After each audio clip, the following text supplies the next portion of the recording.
ചേട്ടാ നമസ്കാരം. നമസ്കാരം. ചേട്ടാ, CJP പാർട്ടിയുടെ പ്രൊട്ടസ്റ്റിന് ശേഷം 3 സ്ഥലങ്ങളിൽ ഉപതെരഞ്ഞെടുപ്പ് നടന്നു. കഴിഞ്ഞ ദിവസം 3 സ്ഥലങ്ങളിൽ ഉപതെരഞ്ഞെടുപ്പ് നടന്നപ്പോൾ വലിയ തിരിച്ചടിയാണ് BJPക്ക് നേരിട്ടത് എന്നുള്ള റിപ്പോർട്ടുകൾ കഴിഞ്ഞ ദിവസം നമ്മൾ കണ്ടതാണ്. അതിൽ ഏറ്റവും വലിയ തിരിച്ചടി BJP നേരിട്ടത് ബങ്കിംപൂരിലാണ്. ഈ ബങ്കിംപൂർ എന്ന് പറയുന്ന മണ്ഡലം BJP ദേശീയ പ്രസിഡന്റ് നിതിൻ നബീൻ 5 തവണയായി പ്രതിനിധീകരിക്കുന്ന ഒരു മണ്ഡലമാണ്. അവിടെ 3 പതിറ്റാണ്ടായിട്ട് BJP മാത്രം ജയിച്ചു വന്നിരുന്ന BJPയുടെ കുത്തക മണ്ഡലമാണ്. ഈ കുത്തക മണ്ഡലത്തിൽ ജയിച്ചിരിക്കുന്നത് പ്രശാന്ത് കിഷോറാണ്. ഇവിടെ 19,000 വോട്ടുകളുടെ ഭൂരിപക്ഷത്തിലാണ് ജൻ സുരാജ് എന്ന് പറയുന്ന പ്രശാന്ത് കിഷോറിന്റെ പാർട്ടിയും പ്രശാന്ത് കിഷോറും ജയിച്ചത്.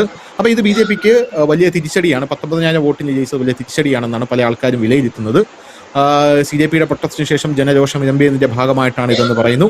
പോരാത്തതിന് അരവിന്ദ് കെജ്രിവാൾ പറയുന്നത് BJPയുടെ അടിത്തറ പൂർണ്ണമായും ഇളകിപ്പോയി, ഫണ്ട് മോഷണം, പേപ്പർ ചോർച്ച, E20, മോദി സർക്കാരിന്റെ പതനം അടുത്തിരിക്കുന്നു എന്ന് പറയുന്നു. ആദ്യം നമുക്ക് ബങ്കിപ്പൂരിയും തുടങ്ങാം. ഇത് എങ്ങനെ വിലയിരുത്തുന്നു?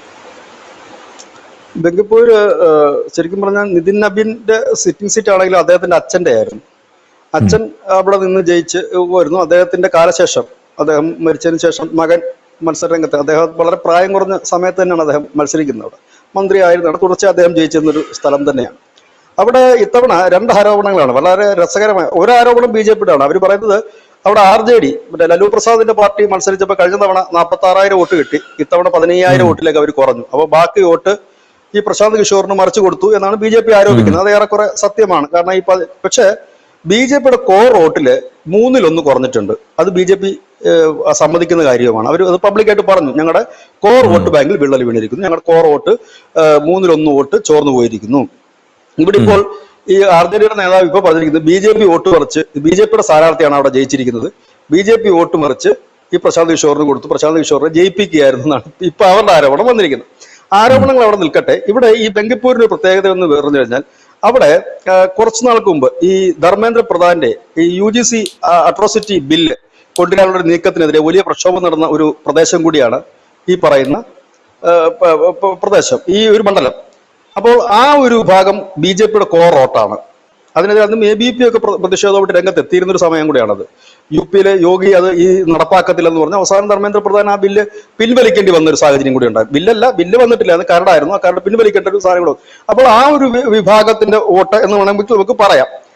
അത് മാത്രമല്ല, ഇവിടെ സ്ഥാനാർത്ഥിയായിട്ട് നിശ്ചയിച്ചിരുന്ന ഒരാള് പത്രിക പിൻവലിക്കുന്നതിന് തലേന്ന് BJP ഞാൻ മത്സരിക്കുന്നില്ല എന്ന് പറഞ്ഞ് അദ്ദേഹം പിന്മാറി. ഒരുപക്ഷെ അദ്ദേഹത്തിന് അറിയാമായിരിക്കാം ഇത് ഇവിടെ ഒരു പരാജയം നേരിടേണ്ടി വരുമെന്ന്. പിന്നെ പറയുന്നത് RSSന്റെ ഒരു പ്രതിനിധിയെ വെച്ചിരുന്നില്ല, അല്ലെങ്കിൽ അവർ കൊടുത്തിരുന്ന ലിസ്റ്റ് വെട്ടി എന്ന് പറയുന്നു. അതിനെക്കുറിച്ച് നമുക്ക് യാഥാർത്ഥ്യം അറിയില്ല. ഏതായാലും മറ്റൊരു സ്ഥാനാർത്ഥി വരുന്നു, ശ്രീ നിതിൻ നബീൻ തന്നെ, BJPയുടെ ദേശീയ അധ്യക്ഷൻ തന്നെ 4 തവണ ആ മണ്ഡലത്തിൽ പ്രചരണത്തിന് പോയിരുന്നു. BJPയുടെ ഒരു സ്ട്രോങ് ഹോൾഡ് ഏരിയയാണ്. പക്ഷെ അവിടെ വിജയിക്കാൻ കഴിഞ്ഞില്ല എന്നൊരു യാഥാർത്ഥ്യമാണ്. പാർട്ടി സമരവുമായിട്ട് അതിന് ബന്ധം ഉണ്ടെന്ന് ഞാൻ കരുതുന്നില്ല. അതിന് പ്രധാനപ്പെട്ട കാര്യം എന്ന് വെച്ച് കഴിഞ്ഞാൽ 46,000 വോട്ട് പിടിച്ച RJD 15,000-ലേക്ക് കൂപ്പുകുത്തി. അപ്പൊ അവരുടെ ബാക്കിയുള്ള വോട്ട് ഏതാണ്ട് 30,000 ഉണ്ട്. ആ 30,000 വോട്ട് അവിടെ പോയി. അതൊരു ചോദ്യം തന്നെയാണ്. പിന്നെ BJPയുടെ സ്വാഭാവികമായി അവരുടെ കോർ വോട്ടിൽ 1/3 കുറഞ്ഞിട്ടുണ്ട്. ആ ഒരു വോട്ടും കൂടെ ആണ് ഈ വിജയത്തിന് കാരണം. അതല്ലാതെ മറ്റ് എഫക്റ്റുകളൊന്നും അവിടെ ബങ്കിപ്പൂരിനെ ബാധിച്ചിട്ടില്ല. അത് ഒന്നാമത്തെ കാര്യം. ചില ആൾക്കാർ പറയുന്നത് BJP ഇരന്ന് വാങ്ങിയ ഒരു പരാജയമാണെന്ന് ചില ആൾക്കാർ. കാരണം BJP അവിടെ നിർത്തേണ്ട സ്ഥാനാർത്ഥിയല്ല നിർത്തിയത്, അവസാനം ആ സ്ഥാനാർത്ഥിയെ പിൻവലിച്ച് പുതിയ സ്ഥാനാർത്ഥിയെ നിർത്തിയത് കൊണ്ടാണ് അത് ജയിച്ച് പോയതെന്ന് പറയുന്നുണ്ട്. അതിൽ എത്രത്തോളം യാഥാർത്ഥ്യമുണ്ട്? അത് ശരിയായിരിക്കാം. കാരണം ആ സ്ഥാനാർത്ഥി പിന്മാറുന്നു എന്നാണ് നമ്മൾ മാധ്യമങ്ങൾ വാർത്ത, നമ്മളും നമ്മുടെ ചാനലിലൊക്കെ ആ വാർത്ത കൊടുത്തത്, പിന്മാറി എന്ന് പറഞ്ഞു. പക്ഷെ പിന്മാറുകയായിരുന്നില്ല, ഒരുപക്ഷെ ഫോഴ്സ് ചെലുത്തിയാളെ പിൻവലിപ്പിക്കുന്നതായിരിക്കാം. അതൊരു വിഷയം അവിടെ വന്നിട്ടുണ്ട് എന്നുള്ള കാര്യം 101% ഉറപ്പാണ്. പിന്നെ വേറൊരു കാര്യമുണ്ട്, പരാജയങ്ങൾ സ്വാഭാവികമാണ്. കാരണം ഈ BJP സംബന്ധിച്ച് ഇപ്പോൾ ഒരു ഷോക്ക് ട്രീറ്റ്മെന്റ് ആവശ്യമാണ്. കുറെ പരാജയങ്ങൾ അവർക്ക് അനിവാര്യമാണ്. കാരണം 2027 ആകുമ്പോൾ UP തെരഞ്ഞെടുപ്പ് വരുന്നു. 5 സ്റ്റേറ്റിലേക്കാണ് തെരഞ്ഞെടുപ്പ് പോകുന്നത്. അപ്പൊ ഇതേ മെത്തേഡിലാണ് അതിൽ പോകുന്നതെങ്കിൽ തോറ്റു തുന്നം പാടുന്നുള്ള കാര്യം ഉറപ്പാണ്. ഈ മെത്തേഡിൽ കാരണം ഇതിനകത്ത് ഈ പാർട്ടി, ഇതൊരു വലിയ പാർട്ടിയാണ്, ഒരു 5.5 കോടി ജനമുള്ള ഒരു പാർട്ടിയാണ്. അപ്പൊ അതിന്റെ ഒരു കേഡർ സ്വഭാവമുള്ള പാർട്ടിയാണെങ്കിൽ അതിനെ നിലനിർത്തിക്കൊണ്ട് പോകാൻ പ്രയാസകരം. അപ്പൊ അതിനകത്ത് ഉൾപാർട്ടി പ്രശ്നങ്ങളും ഗ്രൂപ്പുകളും എല്ലാം ഉണ്ട് ഇതിനകത്ത്. അത് നമ്മൾ പുറമേ കാണുന്നതൊക്കെയല്ല, ഇതെല്ലാം ഇത് പാർട്ടിയല്ലേ, രാഷ്ട്രീയ പാർട്ടിയല്ലേ. 5.5 കോടി അംഗങ്ങളുണ്ട് എന്നുള്ളതാണ്. 5.5 കോടി ജനത്തിന്റെ സ്വഭാവം ഒരുപോലെ ഇരിക്കും ഇല്ല. അപ്പൊ അതെല്ലാം ഉണ്ട്. അപ്പൊ അതിനൊക്കെ മെയിൻറ്റെയിൻ ചെയ്തുകൊണ്ട് പോകേണ്ടതായിട്ടുണ്ട്. പിന്നെ എപ്പോഴും ഈ അണികളെയും പ്രാദേശിക ഘടകങ്ങളെയും വിശ്വാസത്തിൽ എടുക്കുക എന്നുള്ളതാണ് ഒരു ഘടകം. പക്ഷെ ഇവിടെ പ്രാദേശിക നേതാക്കൾക്കായിരുന്നു ചുമതല ഈ തെരഞ്ഞെടുപ്പ് പ്രചരണത്തിന്റെ ചുമതല ഈ ബീഹാറിൽ കൊടുത്തിരുന്ന പ്രാദേശിക നേതാക്കൾക്ക് തന്നെയായിരുന്നു. അപ്പൊ ഞാൻ എപ്പോഴും പറയുന്ന ഒരു കാര്യമുണ്ട്, നമ്മൾ ഈ കടന്നു പോകുന്ന കല്ലുകൾ തിരിഞ്ഞിടയ്ക്കിടയ്ക്ക് നോക്കിക്കൊണ്ടേയിരിക്കണം, ഇല്ലെങ്കിൽ നമുക്ക് തിരിച്ചിറങ്ങാൻ കല്ലുകൾ ഉണ്ടാകില്ല. എപ്പോഴും ഈ കല്ലുകൾ അവിടെ തന്നെ കിടക്കണമെന്നില്ല, നമ്മൾ ഇടയ്ക്കിടയ്ക്ക് അവനെ തിരിഞ്ഞു നോക്കിക്കൊണ്ടേയിരിക്കണം. അപ്പോൾ നമ്മുടെ കൂടെ നിൽക്കുന്നവരെ ചേർത്ത് പിടിക്കാതെ ഇല്ലെങ്കിൽ അവരെ വിശ്വാസത്തിൽ എടുക്കാതെ, അങ്ങനെയാണ് ഇപ്പോൾ പൊതുവെ അതിനകത്ത് ഒരു വിലയിരുത്തൽ വന്നിരിക്കുന്നത്. ഇപ്പോൾ നടന്ന ഉപതെരഞ്ഞെടുപ്പിലൊക്കെ ഒരു കേന്ദ്രമാണ് ഇതെല്ലാം തീരുമാനിക്കുന്നത് പാർട്ടിയിൽ. അത് അവരുടെ നയങ്ങൾ ഇവിടെ അടിച്ചേൽപ്പിക്കുന്നു, ഇല്ലെങ്കിൽ നേതാക്കളുടെ അണികളുടെ ഒന്നും അവരുടെ അഭിപ്രായത്തിന് പോലും ഒരു വലിയ വില കൊടുക്കുന്നില്ല എന്നൊക്കെയുള്ള അഭിപ്രായം ഉരുത്തിരിഞ്ഞ് വന്നിട്ടുണ്ട്. ഇപ്പോൾ BJP എന്തായാലും അതൊരു വലിയ വിശകലനത്തിന് തയ്യാറെടുക്കുന്നു എന്നുള്ളതാണ് അറിയാൻ കഴിഞ്ഞത്. ഈ പരാജയത്തിൽ നിന്ന് പഠിച്ച് എന്തുകൊണ്ട് അവിടെ BJPക്ക് പിന്നെ അതിനുള്ള സംവിധാനങ്ങളുണ്ട്, അതിനുള്ള സിസ്റ്റം അവർക്കുണ്ട്. ഇതേപോലെ പരാജയപ്പെട്ടത് കോൺഗ്രസ് ഗുജറാത്തിലെ ധാത്തിയ സീറ്റ് നേടി. അവിടെ BJP 6000 വോട്ടുകൾ കോൺഗ്രസ് പാർട്ടി മധ്യപ്രദേശ് ശരിയാണ്, ക്ഷമിക്കണം. കോൺഗ്രസ് ധാത്തിയ സീറ്റ് നേടിയത് കോൺഗ്രസ് സ്ഥാനാർത്ഥി ഖനൻ ശ്യാം സിംഗ് BJPയുടെ അശുതോഷ് തിവാരിയെ 66,000 വോട്ടുകൾ നേടി പരാജയപ്പെടുത്തി എന്നുള്ള റിപ്പോർട്ട് പുറത്തു വരുന്നു. അപ്പോൾ മധ്യപ്രദേശിലും ഒരു അനിവാര്യമായിട്ടുള്ള ഒരു തോൽവി BJP ഏറ്റുവാങ്ങി എന്നുള്ളത് മറ്റൊരു പ്രധാനപ്പെട്ട. അപ്പോൾ ഈ തോൽവികളെല്ലാം വരുമ്പോൾ ഇത് ജെൻസി ഒരു സമരത്തിന്റെ ഒരു പശ്ചാത്തലത്തിലാണ് നിലവിൽ ആ ഒരു ട്രെൻഡ് നിൽക്കുന്നതുകൊണ്ട് വിലയിരുത്തപ്പെടുന്നത്.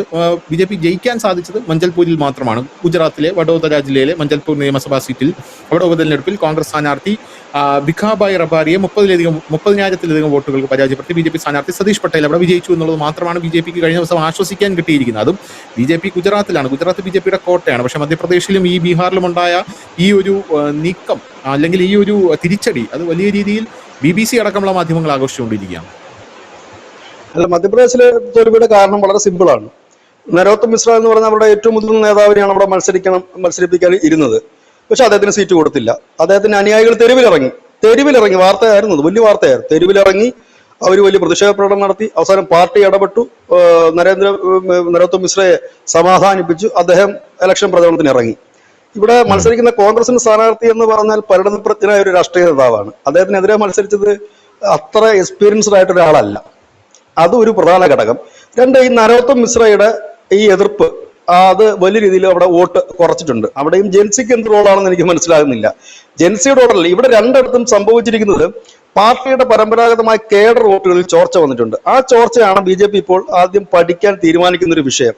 കാരണം ഇത് ഞാൻ പറഞ്ഞില്ലേ, ഇപ്പൊ ഒരിടത്ത് രണ്ടിടത്തും വന്ന് പ്രശ്നം എന്താണെന്ന് വെച്ചാൽ സ്ഥാനാർത്ഥി നിർണയത്തിൽ വന്നൊരു വലിയ പാകപ്പിഴ. രണ്ട്, ഈ പ്രാദേശിക ഘടകങ്ങളെ വിശ്വാസത്തിലെടുത്തില്ല, ഇല്ലെങ്കിൽ അണികളുടെ വികാരം മനസ്സിലാക്കാതെ അതിനകത്തുള്ള ഉൾപാർട്ടി പ്രശ്നങ്ങൾ പരിഹരിക്കാതെ മുൻപോട്ട് പോയതിന്റെ ഒരു വലിയ ക്ഷീണം. മൂന്നാമത്തത്, എപ്പോഴും നമ്മൾ പറയാറുള്ളത് പോലെ കടുത്ത ആലസ്യത്തിലാണ് BJPക്കാർ മൊത്തത്തില് രാജ്യത്ത്. ആലസ്യമാണ്, ഭയങ്കര ആലസ്യമാണ്. അവര് എല്ലാം കഴിഞ്ഞു, ഇനിയിപ്പോ പിന്നെ മോദി ഉള്ളതുകൊണ്ട് മോദി ഇങ്ങനെ നിന്ന് ജയിച്ച് പൊക്കോളും. മറ്റൊരു വിമർശനം, ഒന്ന് താങ്കൾ പറഞ്ഞ വിമർശനമാണ് BJPയുടെ അടിസ്ഥാന പിന്തുണ അടിത്തറ കേഡർ വോട്ടുകളിൽ വന്ന വിള്ളലുകൾ ഒരു പ്രശ്നമാണ്. പക്ഷെ രണ്ടാമത് ഇവിടെ ദേശീയ മാധ്യമങ്ങൾ ഉയർത്തി കാണിക്കുന്ന വേറൊരു BJPക്ക് അടിപതറിയ ഒരു സ്ഥലം എന്ന് പറയുന്നത് BJP തലമുറ മാറ്റം വരുന്നുണ്ട്. അപ്പൊ BJP തലമുറ മാറ്റം വരുമ്പോൾ ആ BJPയുടെ ശ്രമങ്ങൾക്ക് അതിനകത്തു നിന്ന് തന്നെ ശക്തമായിട്ടുള്ള ആന്തരിക പ്രതിരോധം മുതിർന്ന നേതാക്കൾ ഉയർത്തുന്നത് വലിയ രീതിയിലുള്ള പ്രശ്നം സൃഷ്ടിക്കുന്നു എന്ന് പാശ്ചാത്യ മാധ്യമങ്ങൾ പറയുന്നുണ്ട്. അതിൽ സത്യമുണ്ടോ? അത് സത്യമുണ്ടെന്ന് ഏകദേശം പറയേണ്ടി വരും. ഇത് ഞാൻ മുമ്പ് പറഞ്ഞിരുന്ന കാര്യമാണ്. നമ്മുടെ കേരളത്തിലെ പിന്നെ ഈ ജില്ലാ പ്രസിഡന്റുമാർക്കും സംസ്ഥാന അധ്യക്ഷനും ഒക്കെ ഓൾ ഇന്ത്യ തലത്തിൽ തന്നെ അവർ ഒരു പ്രായപരിധി നിശ്ചയിച്ചു. ഇത് ഒറ്റയടിക്ക് ധനുഷ എന്തും നമുക്ക് ഇംപ്ലിമെന്റ് ചെയ്യാൻ പാടാണ്. അങ്ങനെ ചെയ്യരുത്, അങ്ങനെ ചെയ്യാൻ കഴിയില്ല.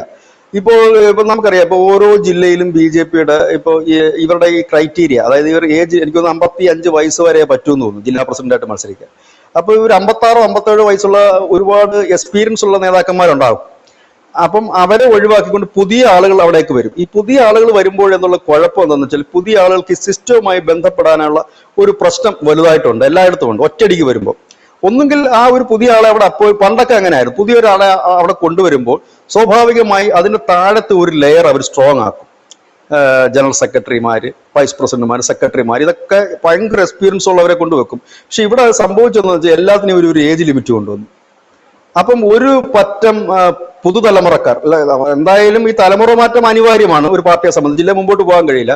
പെട്ടെന്ന് അവർ കയറി വന്നിട്ട് സെറ്റ് ചെയ്തു. അവിടെയാണ് ആ പ്രശ്നം വന്നത്. അപ്പം അതിന് ഇല്ലെങ്കിൽ പിന്നെ നമ്മൾ ചെയ്യേണ്ട ഒരു കാര്യത്തിൽ വളരെ കാലം ഇതിനകത്ത് പരിചരിച്ച് ഇല്ലെങ്കിൽ വർക്ക് ചെയ്തവരെ വേണം ഇത് വരാൻ. പല സ്ഥലത്തും അതിന് അത്ര നേതാക്കളെ കിട്ടാനും പ്രയാസകരമാണ്. ഇത് വന്നിട്ടുണ്ട്. അതുകൊണ്ട് ഇവർ ആദ്യം ചെയ്യേണ്ട പണി 50-50 ആക്കണമായിരുന്നു ആദ്യം. ഒരു 50% യൂത്തിന് വേണ്ടി ഈ പ്രായപരിധിക്കുള്ളിലും 50% എക്സ്പീരിയൻസ് ഉള്ളവരെയും കൂടെ വെച്ചിട്ട് മിക്സ് ചെയ്തിരുന്നെങ്കിൽ നന്നായിരുന്നു. പക്ഷെ ഇപ്പൊ ഏതായാലും ഇപ്പൊ ഇത്രത്തോളമായി എല്ലായിടത്തും ഒരു തലമുറ മാറ്റം വന്നു. മുഖ്യമന്ത്രിമാരൊക്കെ ഏതാണ്ട് 65 വയസ്സിന് താഴെയുള്ള ഒരു മുഖ്യമന്ത്രി മാത്രമേ ഉള്ളൂ, മണിക് സാഹ ത്രിപുരയിൽ മാത്രമേ ഉള്ളൂ 71 വയസ്സുള്ളൂ. ബാക്കി എല്ലാം അവരുടെ ഏകദേശം ചെറുപ്പക്കാരെന്ന് വേണമെങ്കിൽ പറയാം. 65 വയസ്സൊക്കെ ഇപ്പൊ ചെറുപ്പക്കാരുടെ ഗണത്തിലാണ്, യുവാക്കളുടെ ഗണത്തിലാണ് വരുന്നത്. അങ്ങനെ വേണമെങ്കിൽ നമുക്ക് അങ്ങനെ കരുതാം. പിന്നെ ഈ മോഹൻ യാദവിനെതിരെ വലിയ പരാതികൾ നേരത്തെ തന്നെ ഉണ്ടായിരുന്നു ഈ മധ്യപ്രദേശ് മുഖ്യമന്ത്രിക്കെതിരെ. ഇതിനകത്ത് നമ്മൾ അഡ്രസ് ചെയ്യേണ്ട വേറൊരു കാര്യം, മധ്യപ്രദേശ് മുഖ്യമന്ത്രിക്ക് നേരെ പരാതികൾ ഉണ്ടായിരുന്നു എന്ന് പറയുന്നു. ഇതിനകത്ത് അഡ്രസ് ചെയ്യേണ്ട വേറൊരു കാര്യം, ബീഹാറിൽ ഇത്രയും നാൾ ഭരിച്ചുകൊണ്ടിരുന്ന നിതീഷ് കുമാറാണ്. നിതീഷ് കുമാർ ഇപ്പോൾ രാഷ്ട്രീയത്തിൽ നിന്ന് വിരമിക്കുന്ന ഒരു സാഹചര്യം ഉണ്ടായി. അപ്പോൾ അവിടെ ബീഹാറിന് ഒട്ടും പരിചയമില്ല എന്നല്ല, ഒരു മുഖ്യമന്ത്രി സ്ഥാനത്തേക്ക് വന്ന സാമ്രാട്ട് ചൗധരിയാണ്. BJPയുടെ ഒരു മുഖ്യമന്ത്രി ബീഹാറിൽ ആദ്യമായിട്ടാണ് സ്വാഭാവികമായിട്ട് വരുന്നത്. അപ്പോൾ അങ്ങനെ ബീഹാറിന് ആദ്യമായിട്ട് BJP ഒരു പുതിയ പാർട്ടിയുടെ ഒരു മുഖ്യമന്ത്രി അവിടെ വരുമ്പോൾ ആ മുഖ്യമന്ത്രിയെ തകർത്ത് ഭരണം പിടിക്കാനും ബീഹാറിൽ വലിയൊരു മാറ്റം കൊണ്ടുവരാനും മറ്റു പാർട്ടികൾക്ക് എളുപ്പം കഴിയും എന്നുള്ളൊരു വിലയിരുത്തലുണ്ട്. അപ്പോൾ അത് കഴിയാതിരിക്കണമെങ്കിൽ സാമ്രാട്ട് ചൗധരി അവിടെ നല്ലപോലെ പെർഫോം ചെയ്യണം എന്നുള്ളതാണ്. സാമ്രാട്ട് ചൗധരി അങ്ങനെ പെർഫോം ചെയ്യുന്നില്ല. അദ്ദേഹത്തിന്റെ ഒരു ജനഹിത പരിശോധനയായിട്ടാണ് ഈ തെരഞ്ഞെടുപ്പ് മാറിയിരിക്കുന്നത് എന്നാണ് അവിടെ പ്രശാന്ത് കിഷോർ പറയുന്നത്. അങ്ങനെ അദ്ദേഹത്തിന്റെ ഒരു ജനഹിതമായിട്ടുള്ള ഒരു പരിശോധനയായിട്ടാണോ ഇത് മാറിയിരിക്കുന്നത്? 30 വർഷത്തെ കോട്ട 30 ദിവസത്തിനുള്ളിൽ തകർത്തത് സാമ്രാട്ട് ചൗധരിയുടെ സ്വഭാവ ദൂഷ്യത്തിന്റെ കൂടെ ഫലമായിട്ടാണ് എന്നും പറയുന്നുണ്ട്. കളങ്കമില്ല. എന്നിട്ട് പ്രശാന്ത് കിഷോർ ഇത്ര പറയുക മാത്രമല്ല ചെയ്യുന്നത്, അദ്ദേഹം ഒരു ഇത് വയ്ക്കുന്നുണ്ട്, അദ്ദേഹം അതിനൊരു സൊല്യൂഷൻ വയ്ക്കുന്നു. നിങ്ങളൊരു കളങ്കമില്ലാത്ത പ്രതിച്ഛായുള്ള ഒരു മുഖ്യമന്ത്രിയായിരുന്നു അവിടെ മുഖ്യമന്ത്രി ആക്കേണ്ടില്ല, ഒരു സ്ഥാനാർത്ഥിയായിരുന്നു മുഖ്യമന്ത്രി ആക്കേണ്ടത്. സാമ്രാട്ട് ചൗധരി കളങ്കമില്ലാത്ത ഒരു മനുഷ്യനല്ല എന്നും പ്രശാന്ത് കിഷോർ പറയുന്നുണ്ട്. അപ്പൊ ഇയാൾ പറയുന്നതിൽ എന്തെങ്കിലും അതിനകത്ത് എന്തെങ്കിലും ഒരു ടേക്ക് ഉണ്ടോ? ഈ മോഹൻ യാദവും മധ്യപ്രദേശിലെ മോഹൻ യാദവും ഈ സാമ്രാട്ട് ചൗധരിയും എല്ലാം ഒരു ക്രിമിനൽ ഒരു ബാക്ക്ഗ്രൗണ്ട് ഇവര് ഗുണ്ടകളെന്നല്ല പറഞ്ഞത്, പാർട്ടിയുടെ തന്നെ ഒരു എന്താ പറയുക അടിയിടി അങ്ങനത്തെ ഒരു സെറ്റപ്പ് ഉണ്ടല്ലോ, അങ്ങനത്തെ ഒരു ഇത് അടിച്ച് അങ്ങനത്തെ ഒരു സാധനമാണ്. അപ്പൊ അതിന്റെ ഒരു ഇതുണ്ടായിരുന്നു അവിടെ. മോഹൻ യാദവ് കയറിയപ്പോഴും വലിയ വിമർശനങ്ങളൊക്കെ അവിടെ ഉണ്ടായി. പക്ഷെ മോഹൻ യാദവ് കയറി കുറച്ചധികം നല്ല കാര്യങ്ങൾ ചെയ്തു.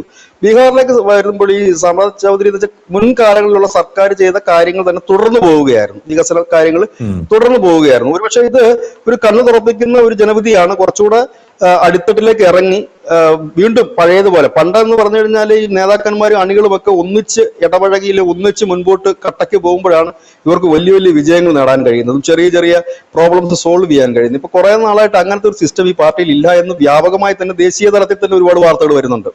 അങ്ങനെ വരുന്നു എന്നുള്ളതാണ്. പക്ഷേ ഈ ഒരു പരാജയം എന്ന് പറഞ്ഞാൽ BJPയുടെ പതനമെന്നൊക്കെ ഒരു ഉപതെരഞ്ഞെടുപ്പിൽ നമുക്ക് പറയാൻ കഴിയില്ല. പക്ഷെ ഇവിടെ ശ്രദ്ധിക്കേണ്ട കാര്യം, എപ്പോൾ ഉപതെരഞ്ഞെടുപ്പ് നടന്നാലും ഭരണകക്ഷിക്ക് അനുകൂലമായിട്ടായിരിക്കും ഉപതെരഞ്ഞെടുപ്പിന്റെ വിധി വരുന്നത്. പക്ഷെ ഇവിടെ അങ്ങനെയല്ല. ഇവിടെ ശ്രദ്ധേയമായ ഒരു കാര്യം കൂടെ ഞാൻ പറഞ്ഞുകൊണ്ട് നമുക്കിത് അവസാനിപ്പിക്കാം. ഉത്തർപ്രദേശിലെ 8 നിയമസഭാ മണ്ഡലങ്ങളിൽ മുൻപ് ഒരു വർഷത്തിന് മുമ്പ് ഒരു നിയമസഭാ ഉപതെരഞ്ഞെടുപ്പ് നടന്നിരുന്നു. ആ 8 മണ്ഡലങ്ങളുടെ പ്രത്യേകത 5 മണ്ഡലങ്ങളും ന്യൂനപക്ഷങ്ങൾക്ക് ഭൂരിപക്ഷമുള്ള മേഖലകളാണ്. ഒപ്പം തന്നെ പാർട്ടിക്കകത്ത് ഇതിനേക്കാൾ വലിയ പ്രശ്നങ്ങൾ UP-യിലുണ്ട്. വലിയ പ്രശ്നങ്ങൾ UP-യിൽ നിലനിൽക്കുമ്പോൾ തന്നെ യോഗി ആദിത്യനാഥ് എന്ന് പറയുന്ന ഒരു മുഖ്യമന്ത്രി തമ്പടിച്ചുകൊണ്ട് അദ്ദേഹത്തിന്റെ മന്ത്രിസഭയിലെ മന്ത്രിമാരെ 5 മന്ത്രിമാരെ വെച്ച് ഒരു മണ്ഡലത്തിൽ ഇട്ട് കൃത്യമായി തന്നെ പ്രചരണം രാപകല്. നമ്മൾ ആ വാർത്ത കറക്റ്റായിട്ട് ഫോളോ അപ്പ് ചെയ്ത് ഡെയിലി കൊടുക്കുമായിരുന്നു. UP-യിൽ ആ തെരഞ്ഞെടുപ്പിന്റെ വാർത്ത അവിടെ എല്ലായിടത്തും ജയിച്ചു. യോഗി ആദിത്യനാഥ് തമ്പടിക്കുകയാണ്. 2 ആഴ്ച 3 ആഴ്ച ആ മണ്ഡലത്തില് എന്താണ് സ്റ്റേ ചെയ്യുകയാണ് അദ്ദേഹം. സ്റ്റേ ചെയ്ത് വർക്ക്, അതായത് പുള്ളിക്കത് ഒരു ഇതായിരുന്നു, എന്താണ് ഒരു അഭിമാന പ്രശ്നമായിരുന്നു ജയിക്കണം എന്നുള്ളത്. പുള്ളി ആ ന്യൂനപക്ഷ മൈനോറിറ്റിക്ക് ഭൂരിപക്ഷമുള്ള മണ്ഡലങ്ങളിൽ പോലും വലിയ ഭൂരിപക്ഷത്തിൽ ജയിച്ചു. അതായത് എന്റെ അർത്ഥം എന്താണ് മനസ്സിലാക്കാൻ ഇതേ ഉള്ളൂ, കട്ടയ്ക്ക് പണിയെടുത്തില്ല, ഹാർഡ് വർക്ക് ചെയ്യാതെ മുമ്പോട്ട് പോവുക അസാധ്യമായ കാര്യമാണ്. ഞാനും എന്റെ അടിയാളുകളും മാത്രം മതി എന്ന് തീരുമാനിക്കുന്നിടത്താണ് താഴെത്തട്ടിൽ അത് വലിയ മാനസികമായ ഒരു അകൽച്ച ഉണ്ടാകും. ഞാനതാ പറഞ്ഞത്, കടന്നു പോകുന്ന കല്ലുകൾ എന്നും അവിടെ ഉണ്ടാകുമെന്ന് കരുതരുത്. ഇടയ്ക്കിടയ്ക്ക് അതിനെ മെയിൻറ്റെയിൻ ചെയ്തുകൊണ്ട് പോയില്ലെങ്കിൽ ആ കല്ലുകൾ പിന്നെ നമുക്ക് ഒരിക്കലും ഉണ്ടാകില്ല.